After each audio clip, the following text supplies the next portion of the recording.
sudah tahu apa itu kentang. Kentang adalah tanaman umbi yang dapat kita makan.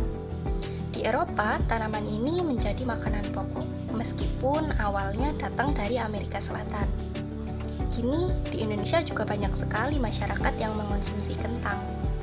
Kandungan gizi dari kentang ini tidak perlu diragukan lagi.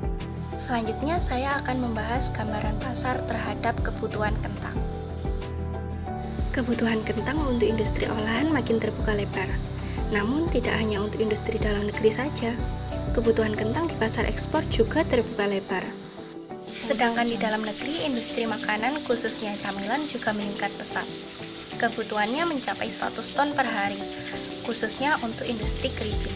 Berdasarkan data dari Dirjen Hortikultura, luasan tanam kentang di Indonesia masih mencapai 75.000 hektar dengan jumlah produksi rata-rata 1.164 ton per tahun.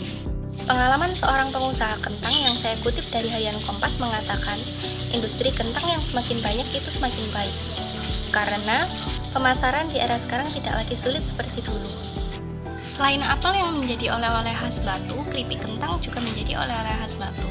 Namun sayangnya keripik kentang ini hanya dikenal oleh masyarakat kalangan menengah ke atas karena harganya yang relatif mahal. Prospek usaha yang akan saya lakukan di masa yang akan datang untuk memproduksi keripik kentang memang lebih dikenal oleh masyarakat kalangan menengah ke atas. Namun, untuk industri keripik skala rumah tangga masih tetap bisa bertahan. Ditinjau dari jumlah konsumen, daya beli, serta minat konsumen terhadap makanan ringan yang sehat dengan harga yang terjangkau, maka saya optimis kering kentang yang dipasarkan akan terjual. Sehingga saya yakin kelak prospek usaha ini akan sangat bagus. Dalam suatu perusahaan pasti memiliki target atau segmentasi pasar untuk mengembangkan usaha yang diproduksi oleh perusahaan. Untuk itu, saya juga memiliki target atau segmen pasar yang akan saya tuju. Target atau segmen pasar yang akan saya tuju adalah penduduk kota Pasuruan, khususnya daerah Pleret, Warung Dowo, Kebonagung, dan sekitarnya. Namun karena usaha yang akan dibuka di daerah Pleret yang masih satu area dengan SMP Negeri 6 Pasuruan dan SDN Parasrejo 1, maka target yang jelas dituju adalah masyarakat serta pelajar di sekitar daerah tersebut.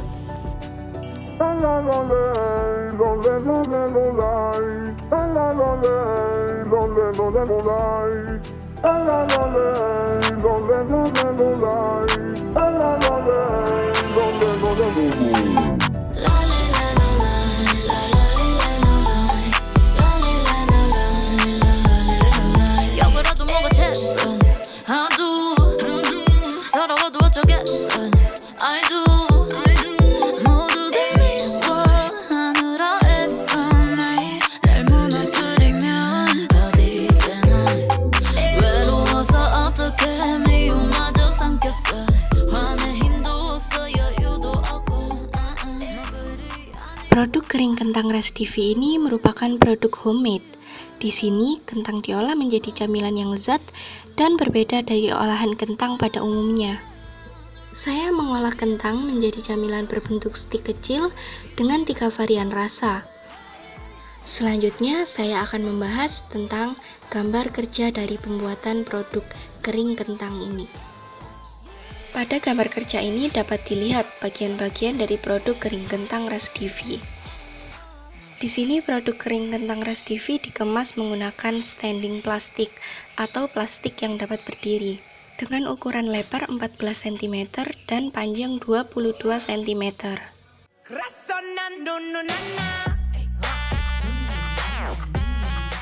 Sekarang saya akan menjelaskan proses atau alur kerja dari pembuatan produk kering kentang ini. Hal pertama yang perlu kita lakukan adalah mengupas kentang terlebih dahulu hingga bersih. Setelah dikupas, cuci kentang dengan air hingga bersih. Setelah itu, kentang dipotong seperti pada gambar dengan alat pemotong kentang. Setelah dipotong, kentang direndam dengan air garam. Dari rendaman tersebut, kentang digoreng dengan minyak yang benar-benar panas. Bolak-balikan kentang agar matangnya merata dan tidak gosong.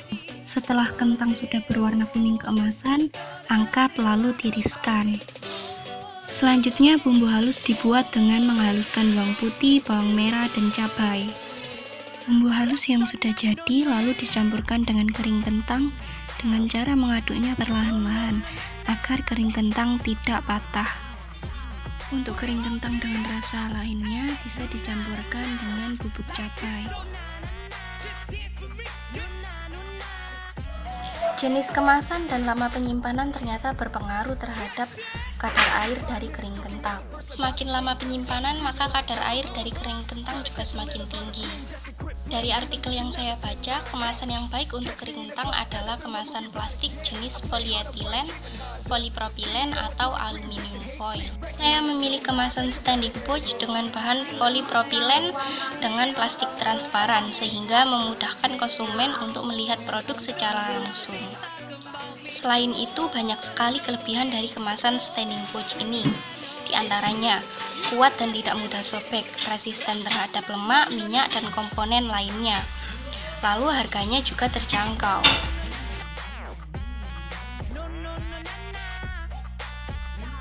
Pemasaran dilakukan agar produk dapat dikenal oleh konsumen melalui cara personal selling, yaitu promosi melalui penjualan langsung ke tempat konsumen berada, dengan menawarkan dan mencoba langsung keripik kentang yang dijual. Hal ini dilakukan agar konsumen lebih mudah dan cepat mengenal keripik kentang yang ditawarkan. Selain itu, pemasaran juga dapat dilakukan dengan cara sistem distribusi atau penitipan di kios-kios. Kita juga dapat memanfaatkan sosial media seperti Facebook, Instagram, serta WhatsApp untuk mempromosikan produk ini. Sekian video yang dapat saya sampaikan. Terima kasih atas perhatiannya. Mohon maaf jika ada kesalahan dalam video ini. Sampai jumpa.